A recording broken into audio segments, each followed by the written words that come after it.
Good afternoon, everyone, and welcome to Torah with your host, Rabbi Anibal. I'm so excited to be here once again to study with all of you. I see the numbers. We already have people in the virtual classroom, but only Caroline said hello in the chat. So I'm going to say hello, Caroline. Caroline Lewis Smith from Tampa, Florida is here, and she's not shy. She said hello. And if you're there, please say hi. Say hello in the chat so we will all know that you are in the classroom. I cannot see your faces, but I can see your names once you say hello. And Leon Pinkovich is here. Welcome, Leon. You look refreshed. Yeah, I don't know if you can hear my voice. I'm still a little bit, but yeah, I guess after a good shave, I look a little bit better. I had something, a cold, the flu. I don't know what it is. I still not 100%. But thank you, Leon, for noticing. And we are going to study about Hanukkah today. Hello, Andrea Royave. Welcome. And it's interesting that I was starting to prepare the class. I usually prepare the class 1 or 2 weeks in advance. When I started to put together the class for Hanukkah, I realized that one class wouldn't be enough to share with you everything I wanted to say about Hanukkah. Okay? Howard Hamovich, welcome from your 6 degrees Celsius in Miramichi, New Brunswick. Wow, 6 degrees. Yesterday in Winnipeg, we had a wind chill of minus 40. So your 6 degrees make me feel a little jealous here, to be honest. But anyway, I'll try to be positive here. Yeah, no wonder I got sick with this temperature. Difficult to adapt. Winter came like all of a sudden, overnight. Somebody hit the switch and poof, it was minus 40 all of a sudden. Yeah, I'm wondering what's the temperature in Tampa, Florida. Actually, I don't want to know. Anyway, Michael Legoff, welcome. Welcome to the class. So I was saying that I was starting to put together a class on Hanukkah. And I realized that I have too much to say about it. The problem with Hanukkah is one of the most misunderstood holidays of the Jewish calendar. And I think the problems start when we start comparing Hanukkah with Christmas, and we try as much as we can to make them look similar. And nothing wrong with that, we're going to see. But there is a certain point that it loses the actual message of Hanukkah. The actual message of Hanukkah. We'll see what I had to say. But I also wanted to talk about what we do on Hanukkah, how we prepare for Hanukkah. I said, there is no way I can do all that in one class. So today will be Hanukkah part 1, and it's more a philosophical approach of the importance of Hanukkah. That's what we are going to study today. And next week, God willing, we are going to go more into the details of Hanukkah and what we take from celebrating this beautiful holiday. Which, by the way, Caroline Lewis Smith, is 70 Fahrenheit. Fahrenheit. What is 70 Fahrenheit, please? If somebody has Google next to them, please let me know.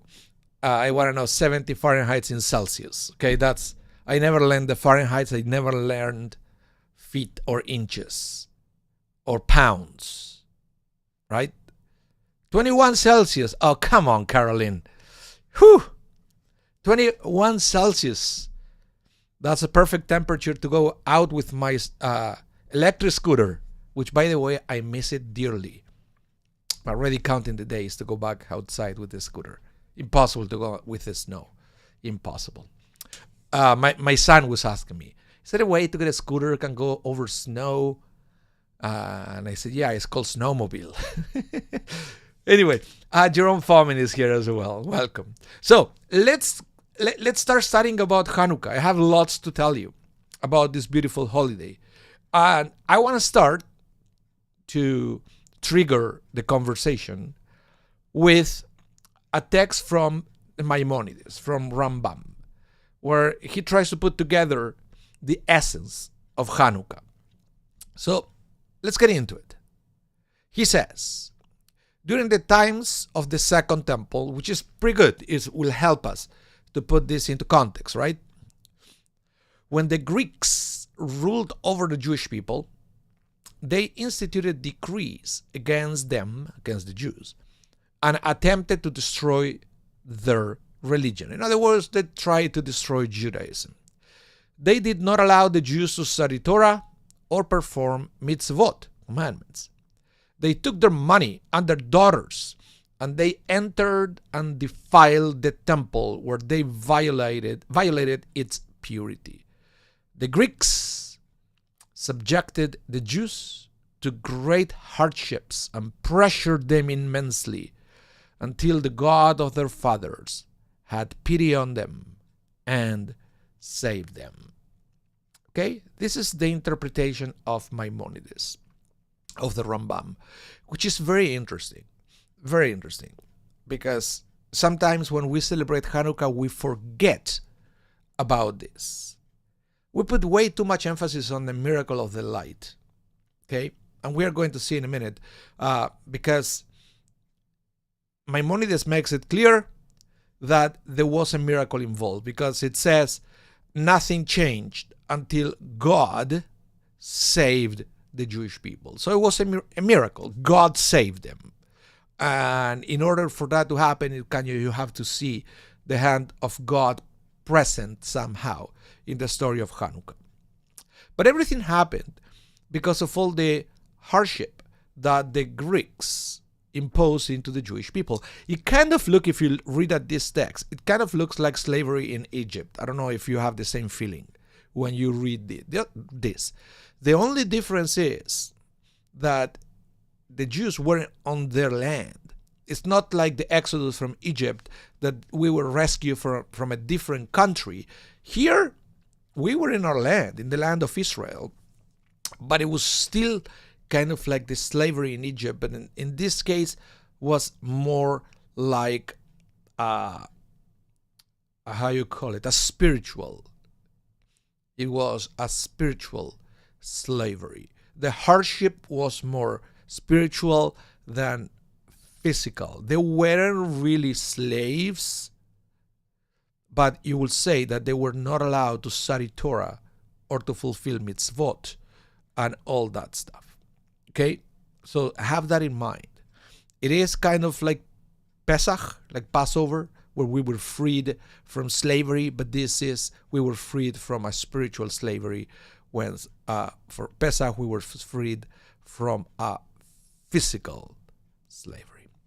Okay, so, and again, Maimonides says there was a blessing. Hello, Starbus Solaris. What's your name, Starbus Solaris? But I don't know. I can't tell by your YouTube name, but welcome. Yeah, and Hanukkah is blessed. It's a blessed, lots of blessings in Hanukkah. So the Maimonides is talking about miracles, and I can tell you that the rabbis talk about two miracles present at this time. The first one is a military one, the military miracle. So the initial military revolt was led by the one Judah the Maccabee. Have you ever heard that name? Judah the Maccabee. That's the one who started everything. An epitaph awarded him for his famous battle cry, "Who is like you among the heavenly powers, O God?" Have you ever heard that phrase? We sing it every day in our services. Micha mocha ba Elohim Adonai. Okay? Micha mocha ba Elohim Adonai. So the initials of that phrase is Maccabee. That's one theory of why he was called the Maccabee. The other theory is Maccab is a hammer, so he was Judah the hammer, right? Like he was a tough guy.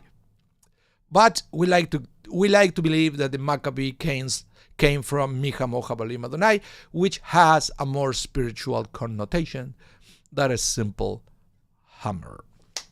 Okay?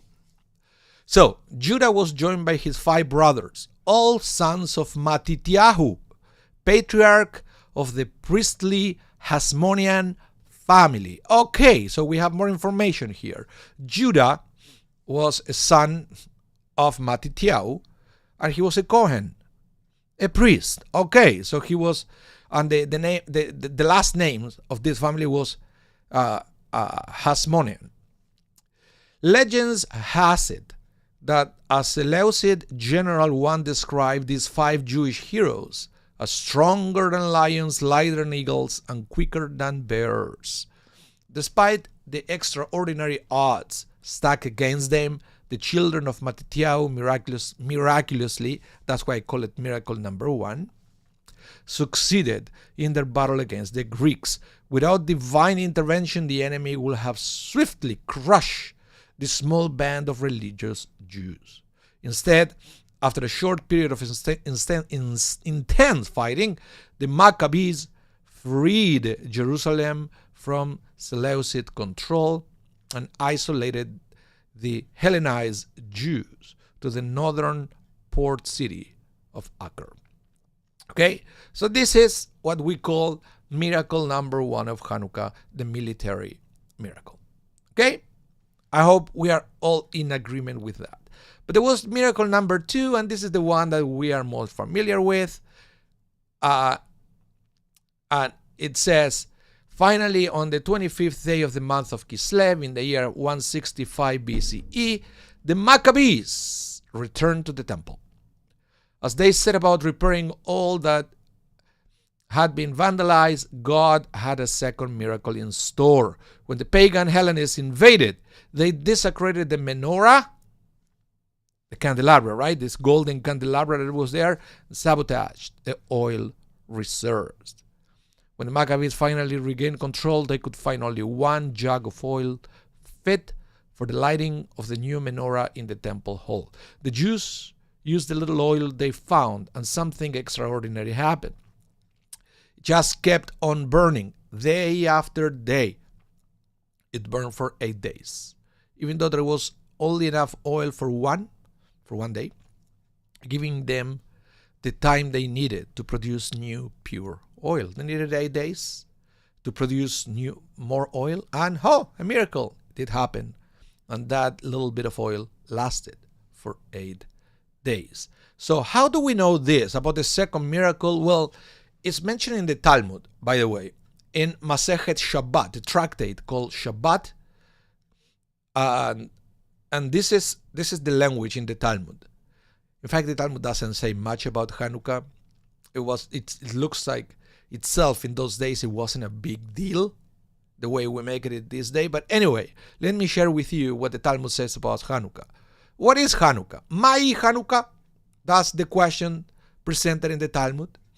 Like it's funny. It's like the Talmud doesn't say what is Shabbat. It was clear, but Hanukkah looks like there was still something. What is this that we are celebrating? Can somebody explain to me? It looks by these words that there was some doubt what Hanukkah was. So the rabbis made it very clear. What is Hanukkah? When the Greeks entered the holy sanctuary, they defiled all the oil that was there, and when the dynasty of the Hasmoneans grew strong and defeated the Greeks, they searched and found only 1 flask of oil with the stamp of the Kohen Gadol, high priest, that had been set aside, and there was only enough oil to burn for 1 day. A miracle occurred. They lit the menorah from this oil for 8 days. Now, this is what happened. The following year, the sages established these days for praise and thanksgiving. So basically, this is when it says, it makes it very clear, the Talmud, and that's why I wanted to share with you this text, that the rabbis decided that the 25th day of the month the month of Kislev is going to be a new festival for the Jewish people. Remember, the only festivals they had back in the day were the biblical festivals, the ones that were commanded by God. This one was different because it was commanded by the rabbis, which is very interesting. That's why I call it a rabbinic holiday, or the way we call it this day, post-biblical holidays, because all the post-biblical holidays are basically rabbinic in essence. Starbucks Solaris, are there Hellenist Jews this day? Well, not in the sense of what happened back in the day. We don't call it Hellenist Jews. For what we understand what happened in those days, Hellenist Jews were secular Jews. They were non-religious Jews. The one that they wanted to assimilate themselves to the Greek culture. That's what it seems to be when the rabbis talk about Hellenist Jews. Josue Rivera, welcome to the class. Okay. Any other questions? Please let me know in the chat. I have the chat in front of me and I can read messages from both Facebook and YouTube. Okay? So you can say hello if you don't want to say anything, or you can ask questions or make comments at any time, and I will make a little pause and I will read them. So, this is very interesting because it's talking about, and I'm going back to you, Starburst Solaris, the clash of cultures that is implicit in the celebration of Hanukkah. If we go all the way back to the text of Maimonides, what it says that it was another culture that tried to impose their culture to the Jewish people. We had our own culture and, most importantly, our own understanding of the world and our own understanding of God. The Greek had a different understanding of God and, of course, a different understanding of the world. Don't get me wrong, we had many things in common. And I wanted to spend some time in this class to explore what we have in common with the Greeks. And it's not a minor thing, and it's also important to remember those things in Hanukkah. Okay? Very important. Carolyn Lewis Smith is in Maccabee Book of Malachi, Elephant 1, Maccabee, keep the law and faith. Oh, okay. There are a book of Maccabees in the Bible, but it's not in the Jewish Bible. It's in the Catholic Bible. The Catholic Bible includes the book of Maccabees in their version of the Old Testament, but it's not part of the Hebrew Bible, interestingly. So they are not Jewish books. It has, when they tell the story of Hanukkah, it's a little bit different of the recount that we learn from the rabbis, by the way. They still preserve the number 8, right? That we have 8 days, but they show there in the book of Maccabees that the origin of these 8 lamps coming from a different place, which is very interesting to read. It's interesting to read, but it's not a Jewish book. So let's read about the conflict between Jews and Greeks and what can we learn from that, okay? So first thing we have to understand, and this is quite interesting, is that the conflict between the Jews and the Greek has its root in the cultural encounter between the two nations. The relationship between Greeks and Jewish ancestry is actually biblical, going back to Noah and his sons. They would say, what are you talking about? There were no Greeks back then. There was no Hanukkah. So what are we talking about here? Well, Abraham and the Jewish people are descendants from Noah's son, Shem. Sometimes you will read it in the Bible, it's called Sem, but it's Shem. The Greeks were descended from another son, Japheth. Okay? Japheth. In Hebrew, it's Japheth. Now, it's interesting. That's why Shem or Sem, that's why we are Semites. The Jews, Semites, because we are descendants of Sem, in Hebrew, Shem. While the Greeks are descendants from Japheth, which, by the way, Japheth comes from the Hebrew words Yafa, which means beauty. So the rabbis read from there their fixation of the Greeks with aesthetics and external beauty, because they come from Japheth, same root of the word Yafa or Yafeh, which means beauty or beautiful. Very interesting. Very interesting.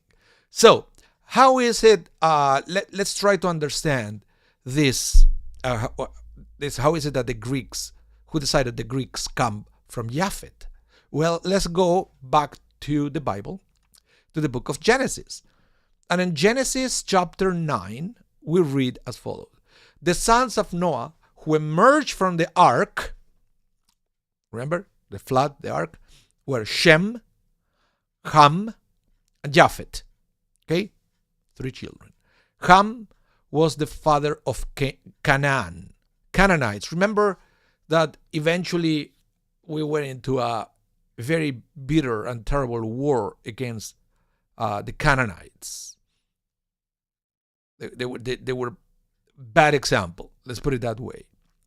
Okay, and we will see why and what is the root of their the immorality that we believe the Canaanites represented. Okay, let's keep reading.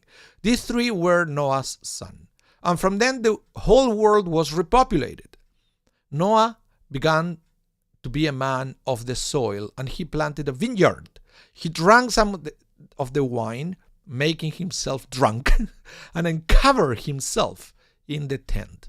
He was making a fool of himself. Let's put it this way. Actually, and they are welcome, Judy. Welcome to the class. Okay, whatever you can say, you're happy. You're welcome. So back to the story. Noah. This was just after the flood. Can you imagine the tragedy and everything that man has to go through? I can't kind of blame him for wanting to have a drink, but I guess he had way too many drinks. He got drunk and he got naked, and he was out of it. So let's see what happened here. After that, Ham, the father of Canaan, saw his father's nakedness, and he told his 2 brothers outside. Now, in the biblical language, when you see somebody else's nakedness, implies sexual relationships. So in other words, this pervert, Ham, he saw Noah naked and he raped his father.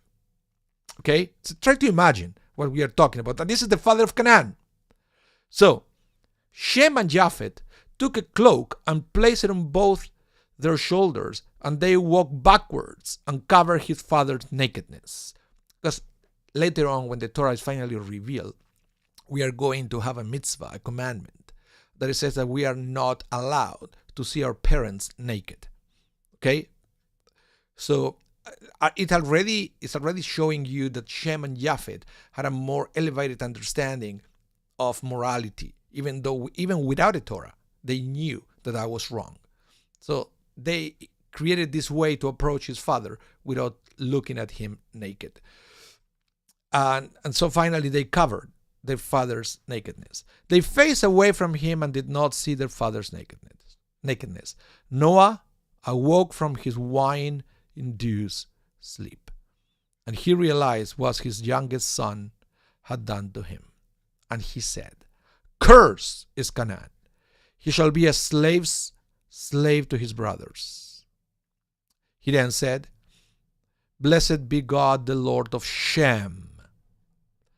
Canaan shall be his slave. May God expand Japheth, but he will dwell in the tents of Shem. Let Canaan be their slaves." So, as you can see here, it's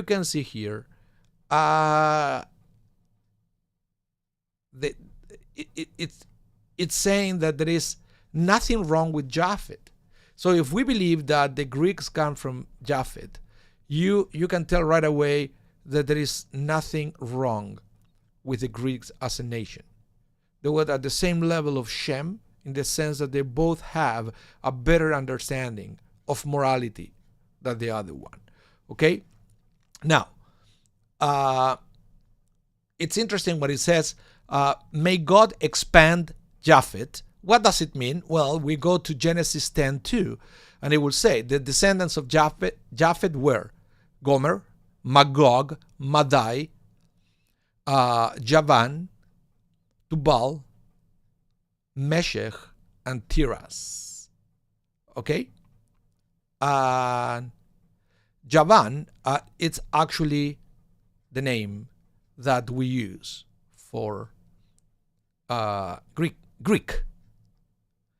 It's interesting. It's coming all the way from there. So you can tell Javan is a descendant of Japheth. And that's why we say that Greek comes from Japheth.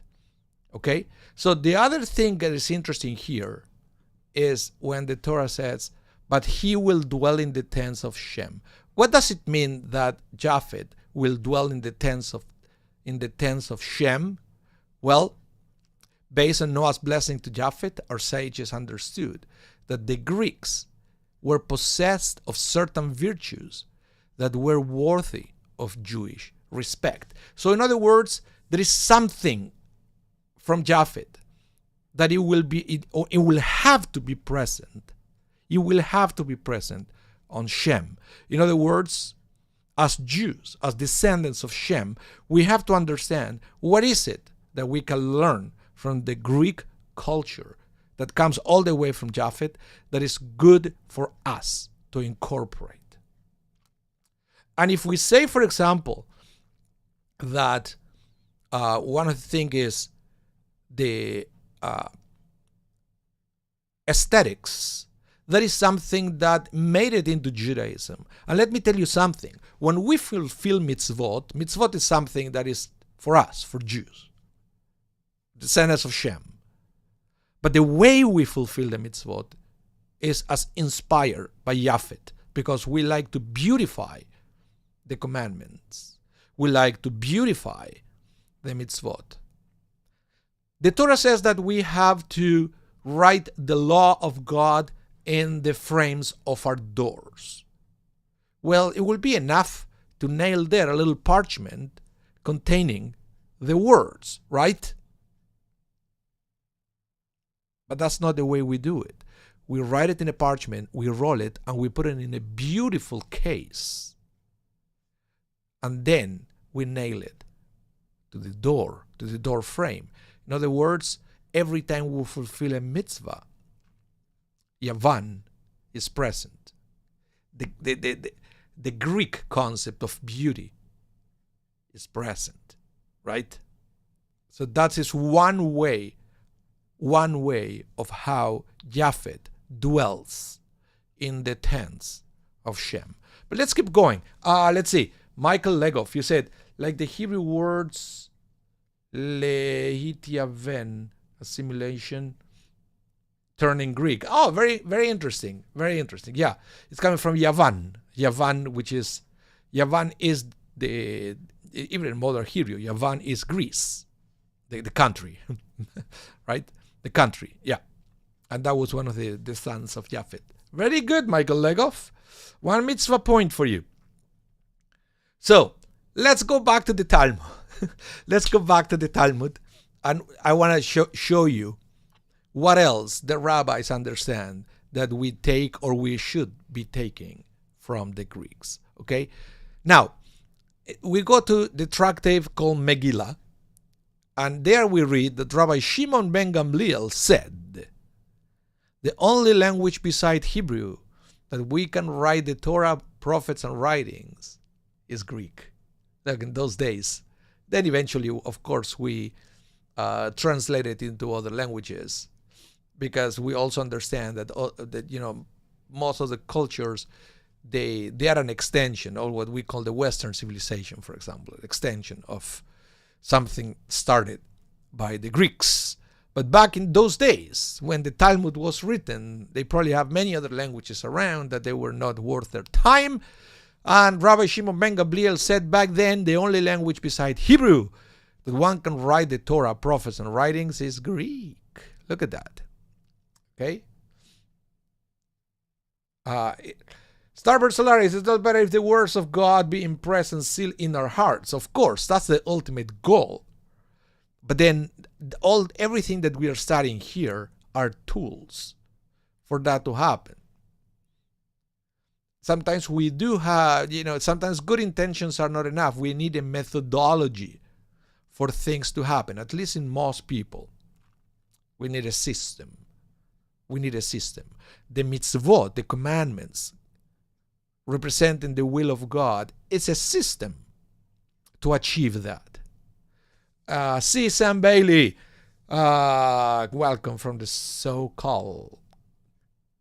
Glad that you're here as well. We're studying about Hanukkah. And by the way, if you just came, you probably missed the first part. Don't worry, after the class is over, you can go back, or this class is going to be restreamed, rebroadcasted at 8 p.m. Central Time. Okay? Now, let's see what else we learn from the Talmud. What is the basis for the ruling of Rabbi Shimon ben Gamliel? That means that we can only write the Torah in Greek. The verse states, "May God expand Japheth, but he will dwell in the tents of Shem." This means that the word of Japheth will be in the tents of Shem. Wonderful. This is another interpretation of the verse. The words of Japheth means the language of Japheth will be in the tents of Shem. It means that eventually the Torah will be translated into Greek, which, by the way, it did happen, and by the way, it was the first translation of the Torah. Okay, it's a very, very interesting thing. So, because the Greeks were the first culture to request a translation of the Torah into their own language. They requested it, actually. This occurred in Egypt under the Greek ruler Ptolemy II Philadelphus in the 3rd century BCE. And at the time, it was an interesting question. Should we do it? Well, but they are asking that they are requesting sages to translate it. What should we do? Yes or no? Well, Rabbi Shimon ben Gamliel said, no problem. If it's on Greek, there's no problem because the Torah said so and there was no problem. Okay? So, the Talmud actually explains, or try to explain, how did happen. How did happen? How come or how the Torah was translated into Greek? And the Talmud will say that the king Ptolemy once gathered 72 elders from Israel. He placed them in 72 chambers, each of them in a separate one, without revealing to them why they were summoned. He entered each one's room and said, "Write for me the Torah of Moses, your teacher," and legend goes that they all wrote exactly the same thing. Okay, so it's very interesting. But yep, so that was the first version of the Torah in a foreign language. Any questions so far? Any comments? Okay, so let's continue. Now, remember I told you before, what else is there from the Greek culture that should be in the tents of Shem? What else is there that is good for us? Well, the Maharal of Prague said the central feature of the Greek nation was their desire for wisdom. That is why they requested the sages to translate the Torah for them, as it explicitly stated in the Talmud. And this is a testament that they were more inclined to wisdom than any other nation. This is also an amazing thing. So, that desire for wisdom, we have to look at it in a positive light. It's not something wrong. The fact that they wanted to read the Jewish Bible, even if it was not to follow it, even if it was just out of curiosity, because at the end that's what it was. It's not that they wanted to become Jews. They wanted to read it out of curiosity. The same way that you can go as a Jew, for example, you can go and read, I don't know, the New Testament or the Book of Mormon, right? If you want to read it out of curiosity. And so there is nothing wrong, or the Quran, nothing wrong for you to go and read it. So that's what the Greeks wanted to do with the Torah, but I said that shows you that they desire to know. And that curiosity is a signature of the people, of the descendants of Yavan, and we have to adopt that as well. It's not a bad thing. Let's see. Few comments here. How are you? Say Josephus. Yeah, Josephus was he documented many of the things that happened. Was one of the priests that had access to the Holy Scripture. He wasn't those chambers to translate. Okay, I didn't know that part about Josephus, but yeah. But thank you for sharing it. Okay, so far we have the beautification of the mitzvot, of the commandments. We learn it from the Greeks. Their desire, the desire for wisdom. Okay.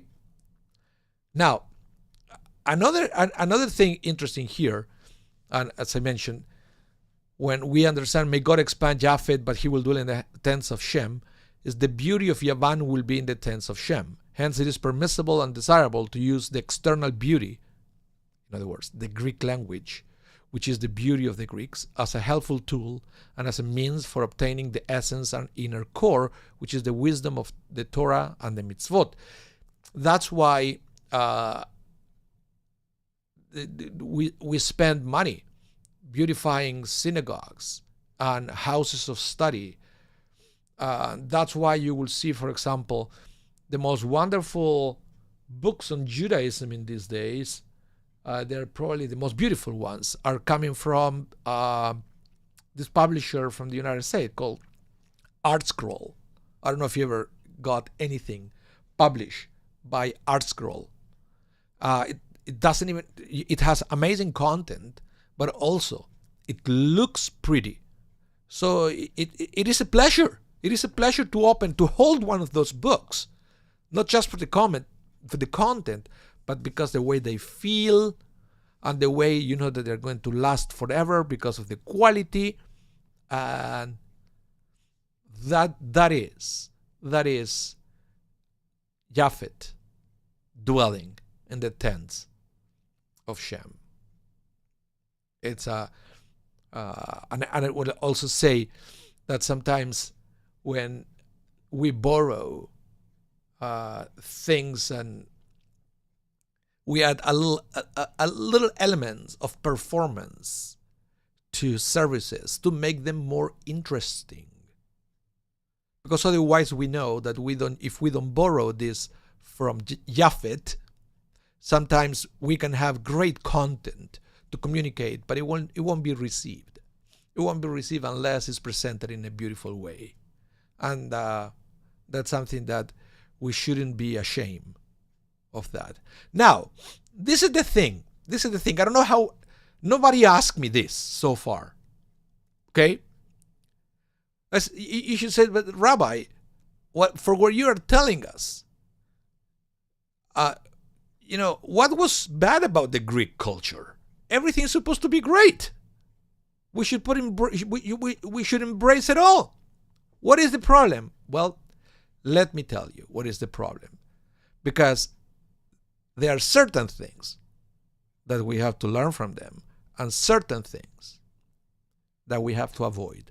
And Hanukkah is the time of the year where we remember not only the things that we have to learn, because Hanukkah is, after all, a beautiful festival, but also the things that we have to avoid. So, let's go to the Midrash. The Midrash now. Genesis Rabbah. It says, Rabbi Shimon ben Lakish explained the verse, and the earth was desolate and void, and darkness was on the face of the deep.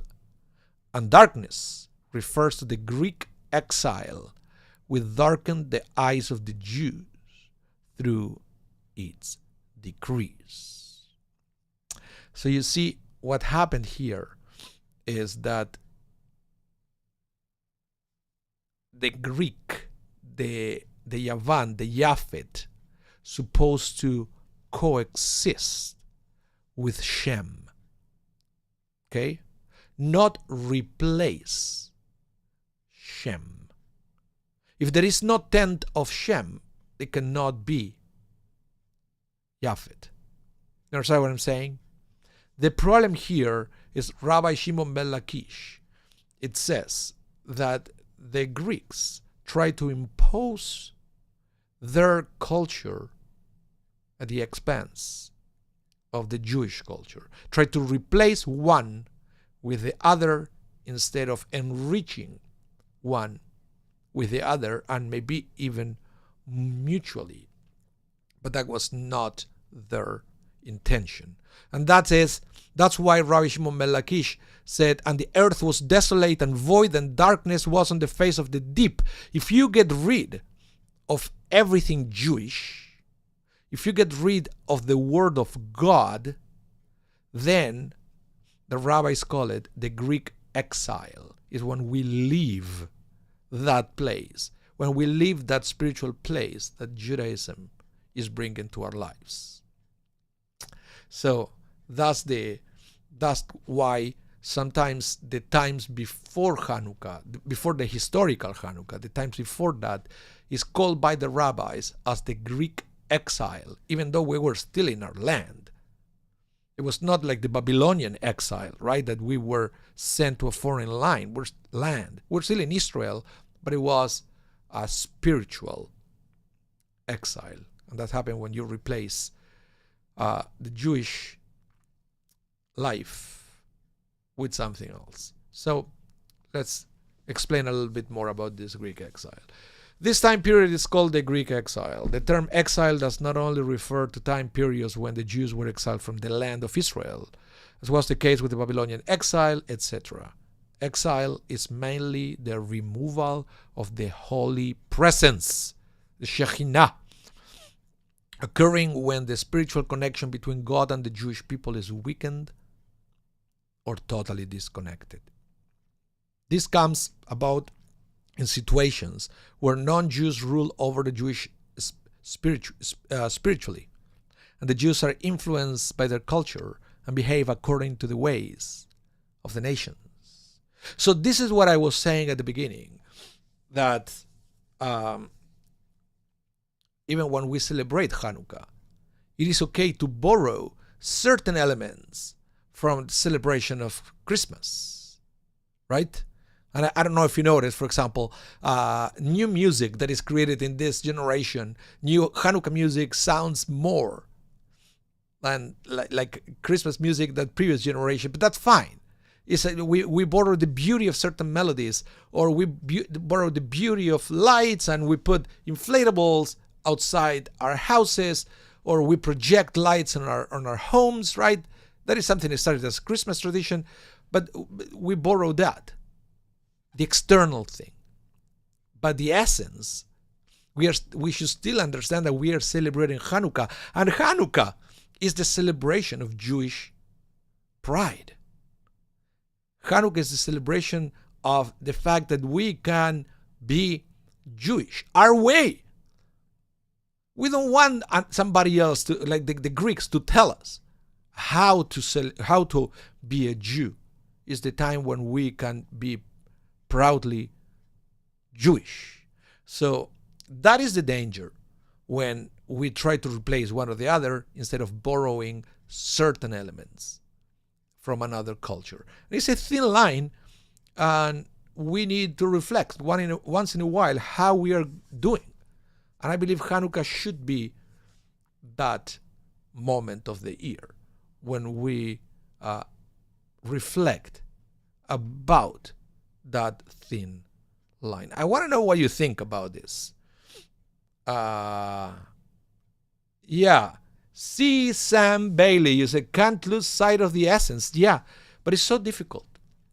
Sometimes it's so difficult. We are bombarded by another culture around us, and it's very difficult to still be able to see or to feel that we are celebrating something that is uniquely Jewish. we seem to put more emphasis of, well, let's think about what we have in common, or what Hanukkah has in common with Christmas, which is important. That's fine. Of course, there are certain things in common, but we should also be aware of what is unique and what is different. And I believe that's why pretty much the only thing we talk about in Hanukkah seems to be the miracle of the oil, because we celebrate the lights, right? But what about the miracle of the military victory that allow us to continue being proud Jews, right? Carolyn Louis Smith, the Christian, borrowed the title Rock of Ages song and expanded the message with that's Mahot Sur. Mahot Sur Yeshuati. Yeah, that's one of the most iconic Hanukkah songs. So let's continue. Now, Ramban, already back in the Middle Ages, by the way, Ramban was very interesting because he was a Jew who was not afraid to study Greek philosophy. And he thought that it was fundamental. There was another way. Where the words of Japheth should dwell in the tent of Shem, is through Greek philosophy.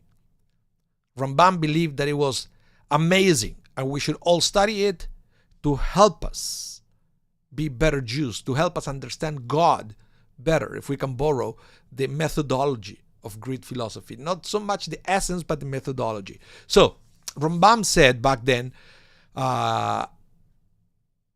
scientists go the way of the Greek. For example, Aristotle, who denied the reality of anything that he could not experience with his senses. He and his wicked students were arrogant enough to believe that anything which they did not understand could not possibly be true. Okay? Now, and this is the thing. Let's go back to the Talmud. Because the Talmud will say that there are two blessings that we have. One, when you see a scholar, one when you see a Jewish scholar, a Torah scholar, and another blessing when you see a person that is a scholar but is not Jewish. And I have two blessings. And it says, ones who see an outstanding scholar of Torah wisdom recites, blessed are you, our God, King of the universe, who separated from his wisdom to those who fear him. While it said, one who sees a scholar of worldly wisdom recites, blessed are you, our God, King of the universe, who gave from his wisdom to man. Okay, so what is the difference between these two blessings?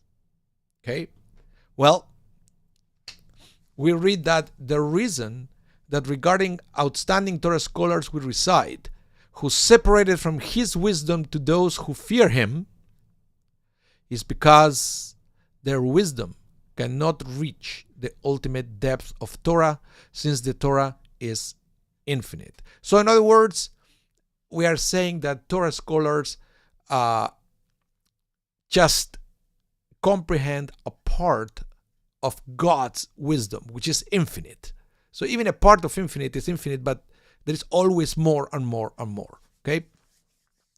So therefore the word infinite. Therefore, the word uses halak, separated, which means that it was a part of a greater entity.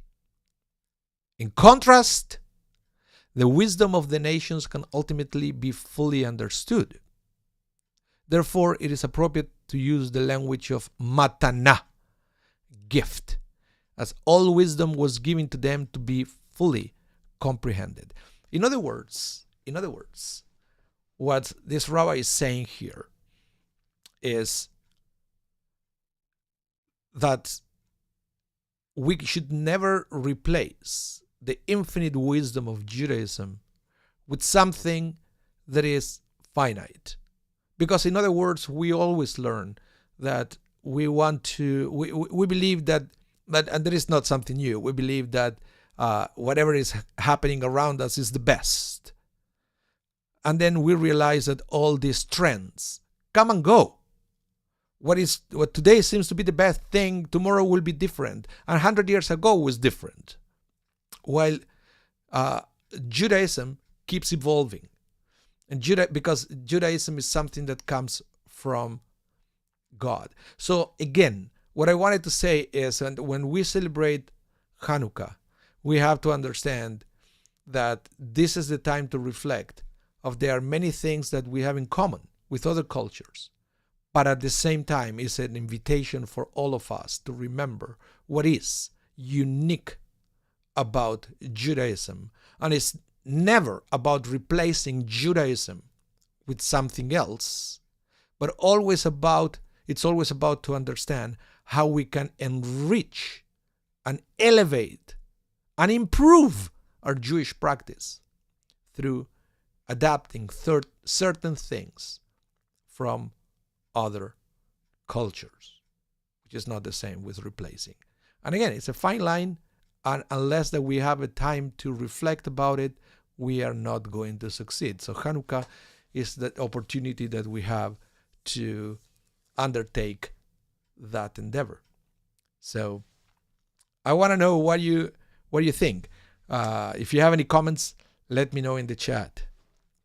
But you know what I mean? That's why I couldn't put everything in one class. This is just half of what I wanted to tell you. And next week, we're going to continue with more things about Hanukkah. And the second part of next week's class is going to be about all the practical preparation for Hanukkah as well. So if you are not 100% sure about how to celebrate Hanukkah, well, you came to the right place. We're going to review all that next Thursday. But for now, I want to say thank you so much, everyone, for coming to the class, for studying with me. This is Torah L'Chaim with me, with Rabbi Anibal. This class is going to be rebroadcasted tonight at 8 p.m. Central Time. Please give us the thumbs up for this video. If you like it, share it with a friend. You can share this video. And please subscribe to our channel so you will be notified every time we go live or every time we upload some of these amazing things that we create at the Shaarei Zedek for all of you. Okay, so thank you so much, everyone. Have a wonderful day. Stay safe. Hope to see you soon. Bye now.